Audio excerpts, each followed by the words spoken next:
Hello प्यारे बच्चों। तो आज हम स्टार्ट करने जा रहे हैं अपनी +1 की बायोलॉजी की किताब। पढ़ने जा रहे हैं क्लास 11 की बुक। तो प्यारे बच्चों, इस जो हमारी सीरीज स्टार्ट हो रही है इसमें हम फोकस करेंगे नीट को। जो आपका नीट का एग्ज़ाम है उसकी प्रेपरेशन आपकी हो जाए, और बहुत ही डीपली जिसको कुछ भी नहीं आता वो भी मेरे प्यारे बच्चों अगर मेरी वीडियोस देख लेगा तो उसको और कहीं जाने की ज़रूरत नहीं पड़ेगी। 11 क्लास और 12 क्लास दोनों क्लासेस को हम पढ़ेंगे। तो चलो अब हम स्टार्ट करते हैं हमारी आज की क्लास। हमारा जो पहला चैप्टर है बायोलॉजी का उसका नाम है, चैप्टर 1 से स्टार्ट करते हैं, चैप्टर 1। और इस चैप्टर का नाम है the living word. The living word chapter का नाम है। और इस चैप्टर से ही हमें पता चल जाता है कि जो हमारी बायोलॉजी है वो डील करती है किससे, लिविंग जो बीइंग्स हैं उनके बारे में हमें बताती है, उनकी ये साइंस है। और जितने भी जान वाले जिनमें जान होती है ऐसे जो जानवर हैं उनके साथ जो है वो बायोलॉजी डील करती है। एक एक लाइन देखेंगे और डीपली समझेंगे। स्टार्ट करते हैं। How wonderful is the living word. तो देखो, वर्ड तो एक है, यह है हमारा अर्थ। तो इसके ऊपर ही सारी दुनिया बसती है। वर्ड कितना है? एक है। लेकिन यहां पर जो वर्ड यूज किया गया है वो क्या यूज किया गया? Living word. इसका मतलब जो पूरी दुनिया है वो दो भागों में डिवाइड कर दी गई है। एक तो लिविंग वर्ड और दूसरा नॉन लिविंग वर्ड। एक तो वो चीजें जिनमें जान है और एक वो चीजें जिनमें जान नहीं है। जैसे चेयर है उसमें कोई जान नहीं है, जैसे शेर है, लायन है तो उसमें जान है। आपका जो कोई इंसेक्ट होगा तो उसमें क्या होगा? इंसेक्ट में क्या होती है? लाइफ होती है, जान होती है। इसी प्रकार से अगर आपकी कोई काऊ है तो वो भी क्या है? एक जान है उसमें भी, वो भी जान वाली चीज है। और नॉन लिविंग में जैसे चेयर है, कुर्सी है, इसमें कोई जान है? नहीं है। इसी प्रकार अगर टेबल है, टेबल, मेज, तो उसमें कोई जान है? नहीं है। और इसी प्रकार अगर टेलीविजन है, टीवी है, इसमें भी जान नहीं है। तो यहां पर हम इन सब चीजों की बात नहीं करेंगे। इसका मतलब बात करेंगे सिर्फ लिविंग वर्ड की। तो how wonderful is the living word. हमारा जो लिविंग वर्ड है, हमारा जो लिविंग वर्ड है, जो ये जान वाली चीजें हैं, ये बहुत ही वंडरफुल हैं, बहुत ही हमें हैरान करती हैं। कैसे हैरान करती हैं इसके बारे में आगे देखते हैं। जो जान वाली चीजें हैं वो बहुत हमें हैरान करती हैं। ये कितनी हैरानी वाली चीजें हैं देखते हैं। The wide range of living types is amazing. तो देखो, लिविंग की जो टाइप्स हैं वो कितनी ज्यादा हैं कि उससे भी हमें हैरानी होती है। कहीं पर तो आप देखो इंसेक्ट्स हैं जिनकी कितनी लेग्स होती हैं? 6 लेग्स होती हैं। एक ह्यूमन है, आदमी, इंसान, 2 लेग्स। एक हमारे जो हैं बाकी एनिमल्स जैसे लायंस हैं, कितनी लेग्स हैं? 4 लेग्स। ये जो लायंस हैं, ह्यूमंस हैं, ये मिल्क प्रोड्यूस करते हैं। देखो, मिल्क प्रोड्यूस करने वाले जानवरों की एक अलग टाइप है। इंसेक्ट मिल्क देते हैं, दूध देते हैं? नहीं देते, इनकी अलग टाइप है। एक बर्ड्स होते हैं, देखो हवा में उड़ते हैं। लायन उड़ सकता है? नहीं उड़ सकता। बर्ड्स की एक अलग वैरायटी है, इंसेक्ट्स की एक अलग वैरायटी है, लायंस की एक अलग वैरायटी है। आगे देखो, स्नेक्स, किसी को डस लें तो आदमी मर जाता है, इनकी एक अलग वैरायटी है। ये तो इनमें तो पॉइजन नहीं है, इनमें तो जहर नहीं है। इस प्रकार जो लिविंग बीइंग्स हैं, जो जान वाली चीजें हैं, जो जानवर हैं, उनकी कितनी टाइप हैं, कितनी टाइप्स हैं। और दूसरा देखो, सिर्फ लिविंग बीइंग्स में जो एनिमल्स हैं, बर्ड्स हैं, इंसेक्ट्स हैं, ये ही नहीं आते, प्लांट्स भी आते हैं। तो देखो प्लांट्स की कितनी टाइप्स होती हैं। कुछ के तो इतने सुंदर फूल होते हैं, हम उनको देखते हैं, उनकी स्मेल लेते हैं। उसके बाद देखो कुछ ऐसे प्लांट्स होते हैं जिनसे हमें मेडिसिन्स मिलती हैं, दवाइयाँ मिलती हैं, उनकी एक अलग टाइप है। कुछ प्लांट्स होते हैं बहुत ही लंबे होते हैं, कुछ प्लांट्स होते हैं बहुत छोटे छोटे होते हैं, कुछ प्लांट होते हैं वो ऐसे वेल जैसे होते हैं। तो मतलब कितनी प्रकार के जो लिविंग बीइंग्स हैं, इतनी वाइड रेंज है। यहां पर तो हमने बहुत कम बात की है, आगे जब हम बायोलॉजी पढ़ेंगे तो आपको पता चलेगा कि कितने ज्यादा लिविंग बीइंग्स हैं। तो ये सब चीजें क्या करती हैं, अमेजिंग हैं। हमें ये क्या करती हैं, अमेजिंग का क्या मतलब हुआ, हमको ये हैरान करती हैं कि वाह जी वाह, कितनी बड़ी रेंज है लिविंग बीइंग्स की। और उसके बाद लिविंग बीइंग्स की रेंज ही हमें हैरान नहीं करती, इनके extra ordinary habitats. Extra ordinary मतलब असाधारण, मतलब जो हम सोच भी नहीं सकते, इस प्रकार के इनके रहने वाले स्थान हैं। हैबिटेट्स होता है रहने वाले स्थान, जैसे in which we find living organisms, ऐसे ऐसे रहने वाले स्थान जहां पर हम लिविंग बीइंग्स को देखते हैं। जैसे कोल्ड माउंटेन्स, ठंडे पहाड़, क्या हम वहां पर रह सकते हैं? थोड़ी सी ठंड हो जाए तो हम क्या करते हैं, कंबल ओढ़ लेते हैं, रजाई लेते हैं। तो यहां पर इतनी ठंड में जहां पानी जम जाता है, बर्फ जम जाती है, हम अगर जाएं तो हाथ सुन हो जाते हैं। लेकिन कुछ ऐसे लिविंग बीइंग्स हैं जो सिर्फ कोल्ड माउंटेन्स में ही रहते हैं, अगर वो वहां से इधर कहीं और आ जाएं तो वो मर जाएंगे। ऐसे कई प्लांट्स हैं जो वहां पर रहते हैं। तो कितनी हैरानी होती है कि इतनी ठंड में भी यार जीव होते हैं। डेसिडुअस फॉरेस्ट, डेसिडुअस फॉरेस्ट यानी जंगल। कौन से जंगल? ऐसे दरख्तों के, ऐसे वृक्षों के जंगल जिनके पत्ते भी गिर जाते हैं मौसम के कारण और कुछ भी नहीं बचता, वहां पर भी जीव हैं। देखो एक तो कोल्ड माउंटेन्स पर जीव रहते हैं इतनी ठंडी जगह पर, डेसिडुअस फॉरेस्ट पर, और ओशियंस, ओशियंस होता है समुंदर। आपको पता है क्या समुंदर में हम रह सकते हैं? इतना ज्यादा नमक होता है पानी में, अगर कोई आदमी उसको, इतना ज्यादा सॉल्ट होता है, नमक होता है पानी में, अगर कोई आदमी पी ले ना उस पानी को तो बंदा मर जाता है। लेकिन उसके अंदर देखो कितने प्रकार की फिशेस, मछलियां पाई जाती हैं, कितने प्रकार के प्लांट्स होते हैं समुद्र में, मतलब पेड़ पौधे पाए जाते हैं। तो हैरानी होती है यार, इतने नमक वाले पानी में कैसे ये जीव बचे हुए हैं। कुदरत का करिश्मा हमें हैरान करता है। उसके बाद देखो हमारे पास आती हैं फ्रेश वाटर लेक्स, मतलब वो झीलें जिनके पानी में नमक नहीं होता। नमक वाली जगह पर भी लिविंग बीइंग्स होते हैं, और फ्रेश वाटर जहां पर नमक नहीं होता वहां पर भी जीव रहते हैं, वहां पर भी जानवर पाए जाते हैं। ये फ्रेश वाटर वाले ओशियन में चले जाए ना तो मर जाएंगे, अगर ओशियन वाले फ्रेश वाटर में आ जाएं तो भी मर जाएंगे। तो देखो कितनी वैरायटी है। कुछ को पसंद है नमक वाले पानी में रहना और कुछ को पसंद है फ्रेश वाटर में रहना। डेजर्ट्स, जहां पर आपको पता है मारुस्थल, जहां पर कुछ भी नहीं उगता, कोई वृक्ष नहीं होता, कुछ नहीं होता, वहां पर भी देखो छोटे छोटे जीव, कैमल जैसे जीव, जैसे ऊंट होता है ना, वहां पर पाए जाते हैं। और छोटे छोटे पेड़ पौधे भी वहां पर पाए जाते हैं। इतनी गर्मी होती है, वाटर भी वहां पर नहीं है, पानी भी नहीं है, लेकिन वहां पर भी जो है कई प्रकार के जीव पाए जाते हैं। तो उसके बाद आगे हॉट स्प्रिंग्स, इतना गर्म पानी धरती से उबलता हुआ जो निकलता है ना कई स्थानों से, उसे कहते हैं हॉट स्प्रिंग्स। मतलब नीचे से गर्म पानी इतना उबाला खा जाता है, इतना बॉयल हो जाता है कि वो बाहर निकलता है ऐसे। तो मतलब साधारण गर्म पानी में भी अपना हाथ डाल लेना तो आदमी का जो हाथ है वो जल जाता है। लेकिन उबलते हुए पानी में अगर ध्यान से देखें ना तो वहां पर भी कई प्रकार के जानवर पाए जाते हैं, जीव पाए जाते हैं।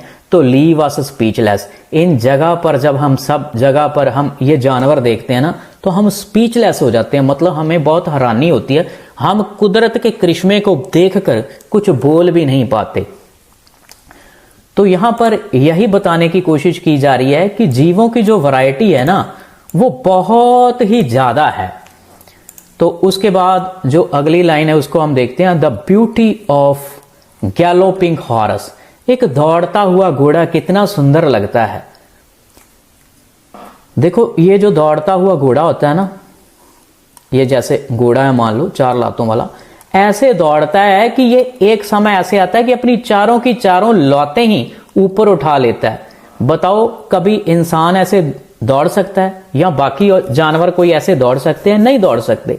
तो मतलब ये दौड़ते हुए घोड़े हमें हैरान करते हैं, इनकी सुंदरता देखकर हम हैरान रह जाते हैं कि ये कैसे इतना लंबा लंबा जोर से दौड़ लेते हैं।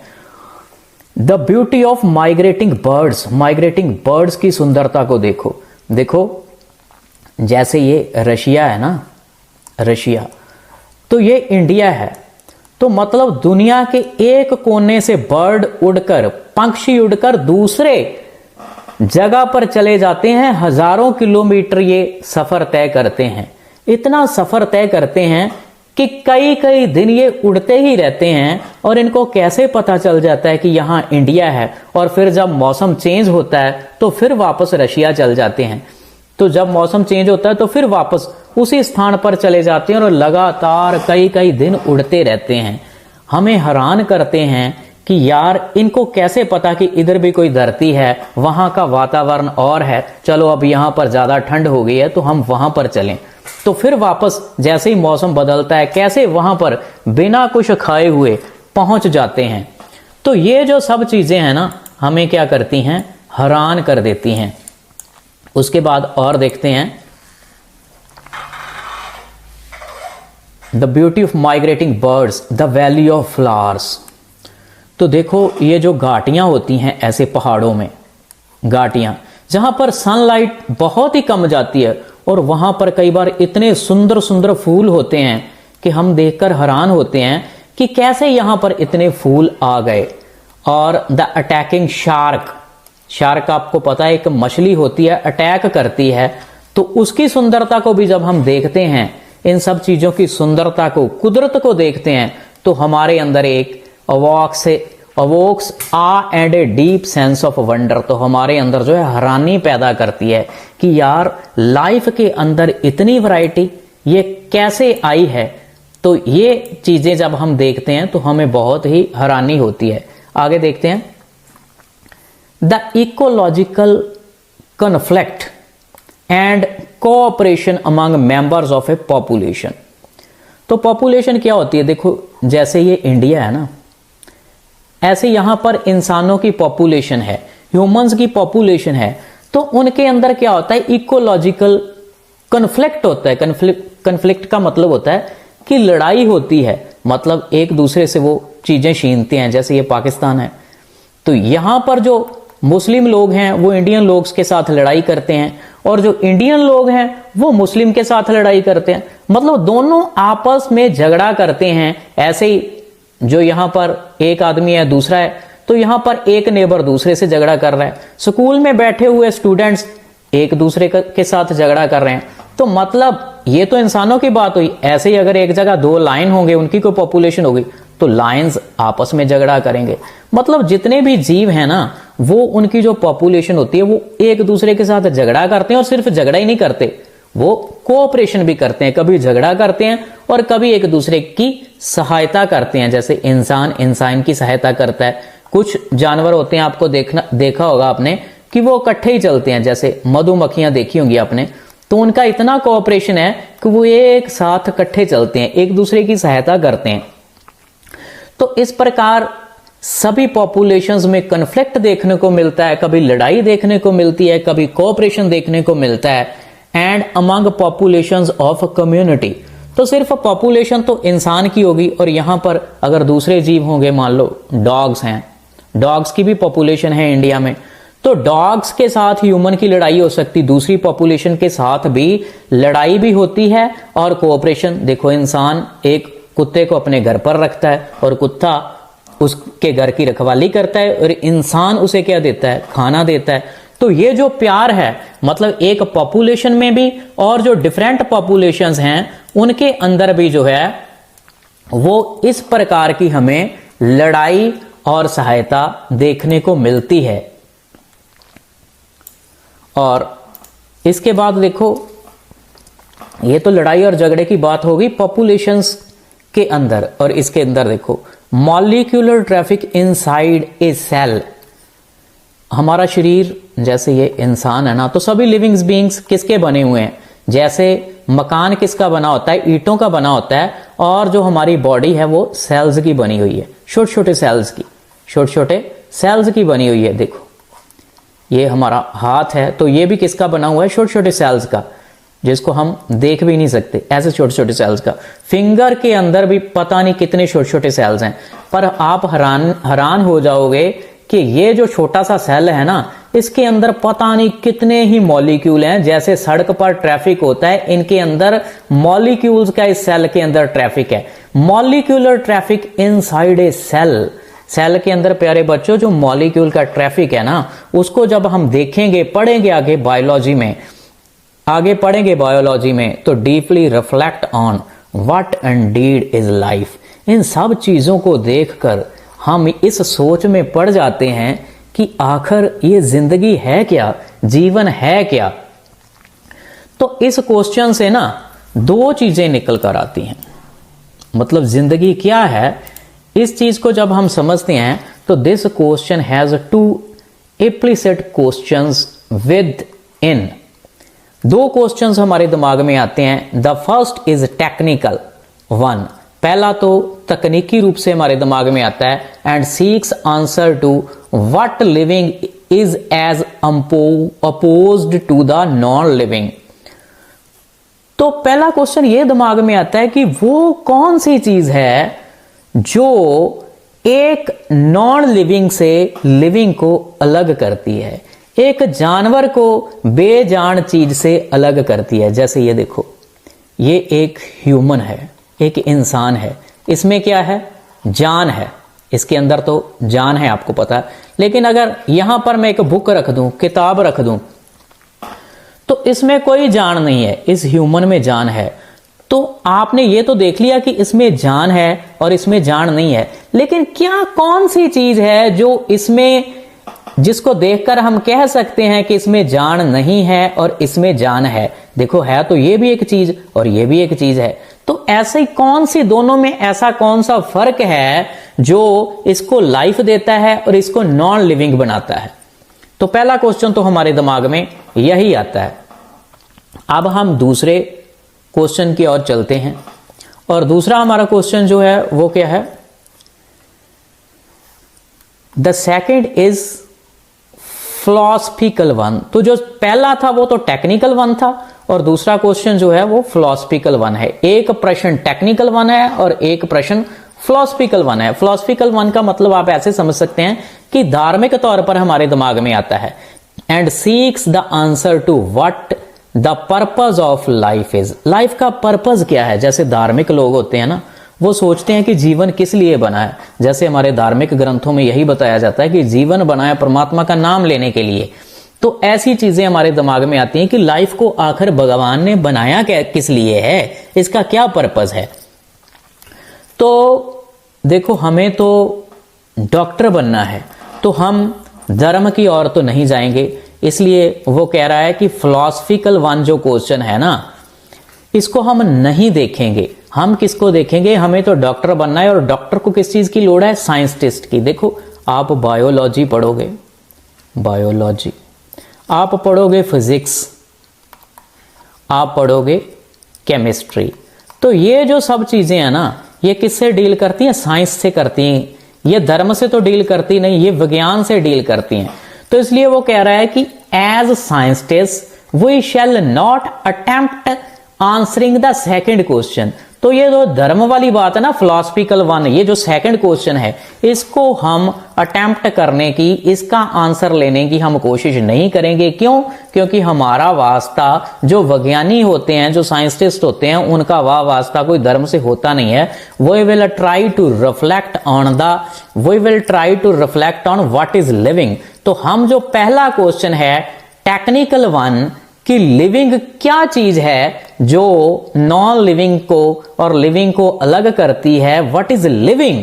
तो इस क्वेश्चन का जो टेक्निकल वन हमारा क्वेश्चन है, पहला क्वेश्चन है, उसको हम आंसर करने की कोशिश करेंगे। तो प्यारे बच्चों, बहुत ही डीप में हम इन्हें ये सारी चीजों को लाइन बाय लाइन समझने की कोशिश की है। अगर फिर भी कहीं से आपको कोई चीज समझ नहीं आई, बेझिझक होकर मुझे कमेंट करें, मैं हर आपके कमेंट का जवाब दूंगा। उसके बाद हम कल जो है इसकी जो दूसरी क्लास देखेंगे, ये हमारी क्लास 1 थी, इसके बाद हम दूसरी क्लास देखेंगे। और कुछ भी आपको कहीं से भी जो है पेड कोचिंग लेने की जरूरत नहीं है। 1 साल के अंदर अंदर हम क्लास 11 और क्लास 12 की बुक जो है उसे पूरा कवर कर देंगे और प्रॉपर चैप्टर 1 से स्टार्ट करके हम पूरे सीक्वेंस में चलेंगे। ऐसा नहीं है कि चैप्टर 1 पहले पढ़ लिया और फिर चैप्टर 4 पढ़ लिया, नहीं, चैप्टर 1 की एक एक लाइन, दूसरे चैप्टर की एक एक लाइन, ऐसे करते हुए क्लास 11 और क्लास 12 इस सब को हम कंप्लीट करेंगे। अगर वीडियो पसंद आए तो चैनल को लाइक, सब्सक्राइब और शेयर जरूर कर देना, ताकि अगले साल आपका नीट का एग्जाम बिल्कुल इजीली क्लियर हो सके। Thank you very much.